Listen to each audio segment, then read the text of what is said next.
seja comunicada previamente à autoridade e que também não frustre uma reunião anteriormente designada para o mesmo local. Pronto. Se você fizer tudo isso, que são limitações ao direito de reunião, você pode se reunir tranquilamente, pacificamente, sem armas, não frustrando uma reunião designada anteriormente para o mesmo local e comunicando à autoridade. Pronto. Veja, estou falando em comunicar, não estou falando pedir autorização, porque até isso é cobrado. Se você vai fundar um sindicato, fala assim, as pessoas podem fundar sindicatos, as pessoas podem se sindicalizar, e elas não precisam pedir autorização ao Estado para fazer isso. Isso é um direito fundamental das pessoas. Entretanto, elas precisam atender a alguns requisitos previstos. Nesse caso, eu posso falar de requisitos previstos em lei. Aí você fala assim, mas como assim? Você falou em lei, mas não está lá escrito. Se eu falo em lei, significa dizer que vem uma lei posterior que vai falar o que é que eu preciso. Ah, professor, então quer dizer que o externa está falando de limitações que estão fora da Constituição Federal, né? Exatamente, fora da Constituição Federal. Falei para vocês o exemplo do mandado de segurança. Posso falar para vocês a respeito do direito de greve. A Constituição reconhece o direito de greve na forma da lei. Nós temos uma lei de greve. E aí nós falamos em mandado de injunção. Já ouviram falar em mandado de injunção? O mandado de injunção, que também é um direito fundamental para atacar omissões legislativas, a gente vai falar disso depois, ele foi regulado agora. Ele não tinha lei. Ele foi regulado agora. E os requisitos ali previstos também servem de limitação para o exercício do direito fundamental ao mandado de injunção. Entenderam como é a parada? Existe a limitação, sim, aos direitos fundamentais. Mas essa limitação não pode atingir o núcleo essencial do direito. CESP adora cobrar isso aqui. Tem uma questão, a questão número 6, muito obrigado, que fala assim, direito fundamental pode...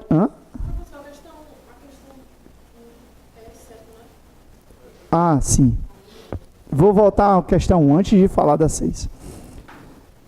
A limitação de direitos individuais, enquanto direitos de hierarquia constitucional, deve se dar por expressa previsão constitucional.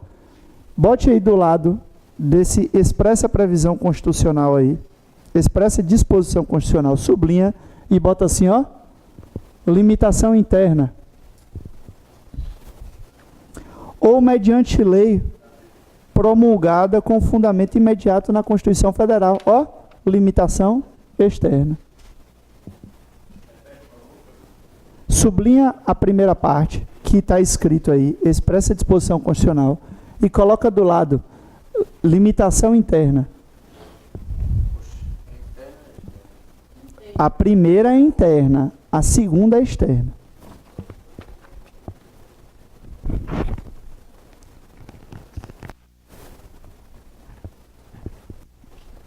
Sublinha outra. A segunda.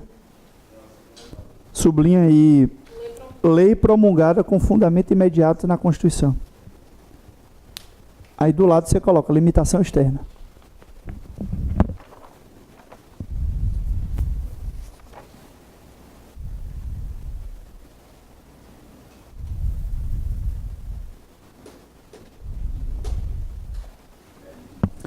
Eu vou aproveitar que a gente está na questão 1, vou fazer logo a 2. A 2 fala assim, ó, a ilimitabilidade é uma característica dos direitos fundamentais consagrados na Constituição Federal, pois eles são absolutos. Por favor, risca absolutos. E nem continua lendo, pode marcar errado. Lê mais para quê? Hã? Eu posso, mas eu vou deixar isso para vocês. Sim, A6. Direito fundamental pode sofrer limitações. Isso até aí está certo, né? Mas é inadmissível que se atinja seu núcleo essencial. Sublinhe aí, núcleo essencial, por favor.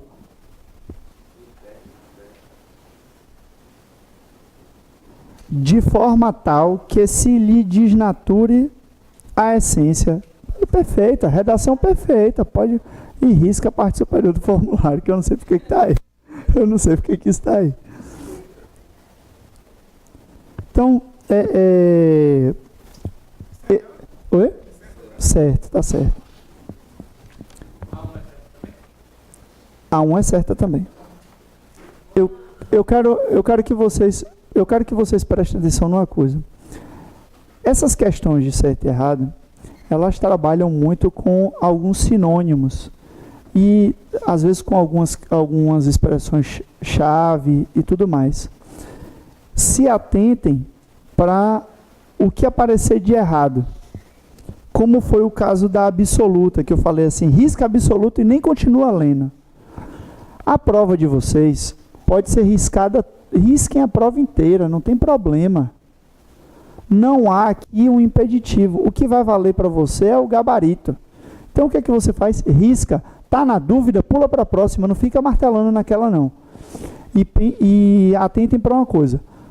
Como existem provas certo e errado, que uma certa ou uma errada anula uma certa, se for esse o caso, você só pode marcar se você tiver certeza. Então, é importante conhecer esse conteúdo aí. Deixa eu ver a limitação. É isso aqui.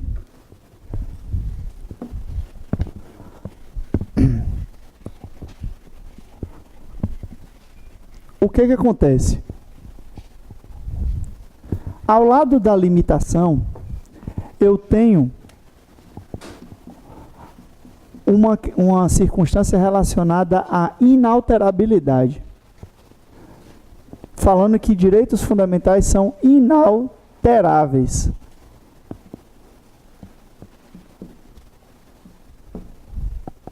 A gente acabou de falar que em relação às limitações, não pode existir limitação que desnature o núcleo essencial, que mude o conteúdo do direito fundamental. Mas não é só isso, não. Quando você pensa se um direito fundamental é inalterável, surgem algumas questões.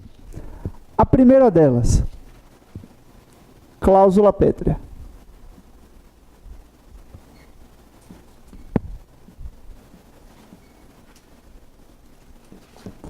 Essa cláusula pétrea, eu já falei para vocês, está prevista no artigo 40,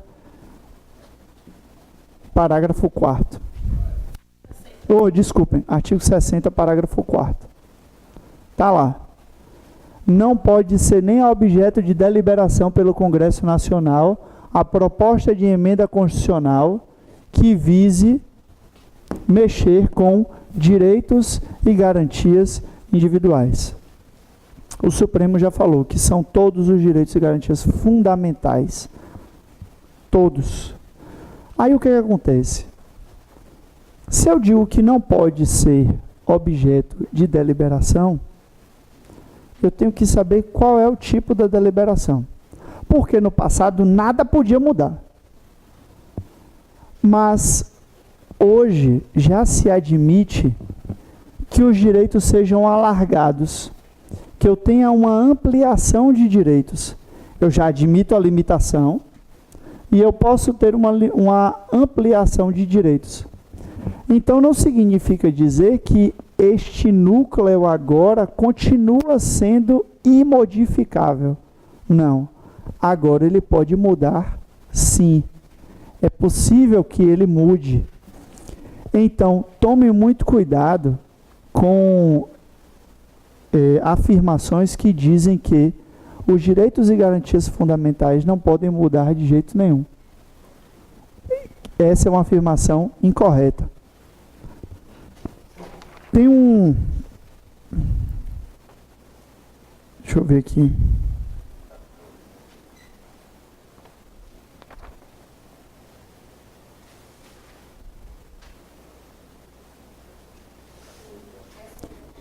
É a lei A14 mesmo. Oi?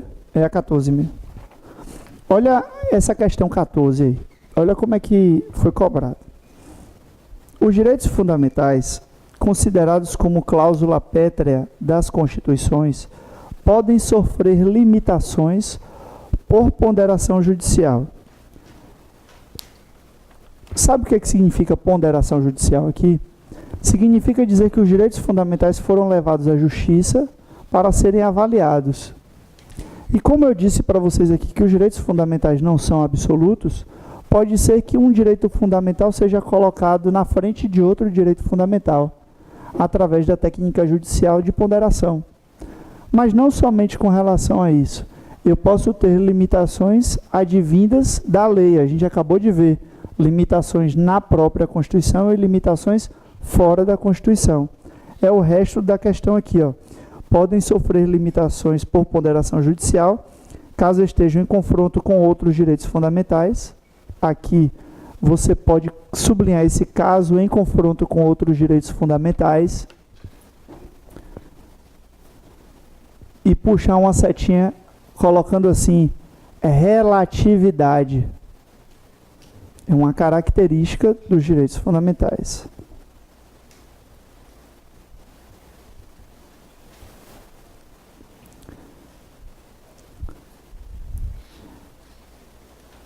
E aí nós temos no final, por alteração legislativa via emenda constitucional. Veja, se eu estou colocando aqui que pode sofrer limitações via alteração legislativa, eu estou permitindo mudar este núcleo que antes era considerado inalterável. E hoje há a possibilidade sim, desde que ela não atinja, olha aí o que a gente já falou, o núcleo essencial. Certo? Não descaracterizando isso, é possível sim fazê-lo. Tá certo.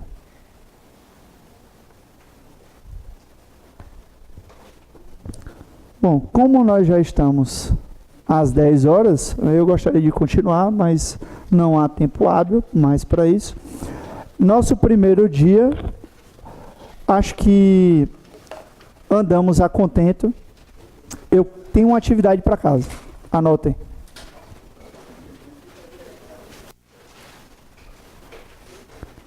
E eu preciso que isso seja feito hoje, tá? Antes de dormir. Ah, professor, estou cansado. Se fodeu. Tem que fazer. Sabe por que eu estou falando isso? Porque o estudo é cumulativo. Se você não faz o que eu falar, amanhã vai ter outra coisa para fazer e você não vai fazer o que eu falei. Então, é imprescindível para a próxima aula. Eu preciso que vocês leiam o artigo 5º da Constituição Federal. Professor, só isso? Abre lá o artigo 5º. Se você não está familiarizado, vai se familiarizando. Certo? Principalmente a parte dos parágrafos. Professor, não sei como é que está parágrafo. Parágrafo é isso aqui, ó. Tem o artigo 5º, está lá, é o início. Aí depois tem inciso 1º, pererê, pererê, pererê. Aí no final dos incisos tem os parágrafos. Eu preciso que vocês leiam o parágrafo 1º, que diz que os direitos e garantias fundamentais têm aplicabilidade imediata, certo? E os demais. Então, essa é a atividade de casa. Vocês vão responder também em casa, não precisa ser hoje, o resto das nossas questões, certo? Na próxima aula, nós teremos mais questões. Na próxima aula, eu vou trazer para vocês mais ou menos umas 30. É porque eu não quis assustar vocês na primeira aula, né? Mas, como vocês precisam se familiarizar com a forma de cobrança da prova, quanto mais pergunta, melhor. Beleza? Gente, sejam muito bem-vindos. Um abraço. Excelente semana para vocês. Valeu.